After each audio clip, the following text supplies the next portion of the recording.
तो hello friends, welcome back to my channel. और friend, आज के वीडियो सीरीज के अंदर हम डिस्कस करने वाले हैं इंजीनियरिंग केमिस्ट्री के यूनिट नंबर 4 के लास्ट टॉपिक को, जिसका नाम है वल्केनाइजेशन ऑफ रबर। यानी किस तरीके से वल्केनाइजेशन होता है रबर का, क्या ये होता है, किस तरीके से इसके एडवांटेज यूज किए जाते हैं, उसको हम डिस्कस करेंगे। उससे पहले अगर आपने इंजीनियरिंग केमिस्ट्री के प्लेलिस्ट को एक्सेस नहीं किया तो जरूर एक्सेस कीजिएगा, जिसमें हम लोग इसमें स्टार्टिंग से लेके अभी तक के सारे कंटेंट उसमें ऐड किए हुए हैं। तो डेली बेसिस पे अगर आप स्टेप बाय स्टेप उन वीडियोस को देखते हैं तो आपके लिए फायदेमंद होगा। तो आइए हम लोग उसको स्टार्ट करते हैं। सबसे पहला पॉइंट इसके अंदर कह रहा है कि heating the raw rubber of at the 100 to 140 degree Celsius with the sulphur is known as the vulcanisation of rubber. यानी जब रॉ रबर को हम लोग 100 से 140 डिग्री सेल्सियस पे सल्फर के उपस्थिति में जब हम उसको गर्म करते हैं तो वही जो आपका प्रोसेस होता है वो क्या होता है, वल्केनाइजेशन ऑफ द रबर होता है।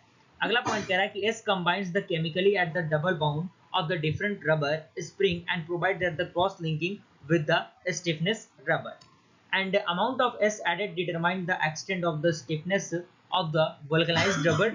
और अगला पॉइंट कह रहा है कि एग्जांपल जो कि try rubber that means 3 to 5% S but battery easy rubber more than 30% of the S। Clear? S आपका क्या है? S is also stand for the sulphur. अगर हम इसके स्ट्रक्चर की बात करें तो ये स्ट्रक्चर आपके सामने दिया हुआ है। एग्जामिनेशन में आपको ये स्ट्रक्चर बना के आना है, क्योंकि बहुत ज़रूरी है ये स्ट्रक्चर। क्योंकि अगर आप केमिस्ट्री पढ़ रहे हैं तो उसमें जो न्यूमेरिकल जो आपका स्ट्रक्चर होता है वो स्ट्रक्चर बनाने बेहद ज़रूरी होते हैं आपके लिए।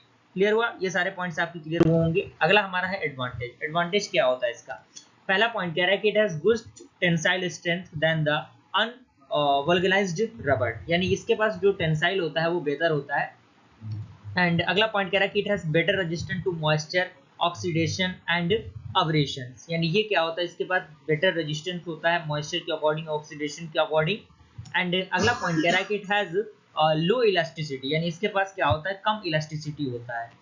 एंड अगला पॉइंट कह रहा है कि it has excellent resistance. Okay, और मुझे पूरी उम्मीद है कि यहाँ तक पूरा प्रोसेस आपको समझ में आ गया होगा। इसी के साथ हम लोगों ने यूनिट नंबर 4 को कंप्लीट किया। जल्द ही अगले यूनिट के रिगार्डिंग आपको वीडियो सीरीज मिलेगा। ज्यादा से ज्यादा शेयर कीजिए अपने फ्रेंड सर्कल में, ताकि वो लोग भी इन चीजों का फायदा उठा सकें। ओके।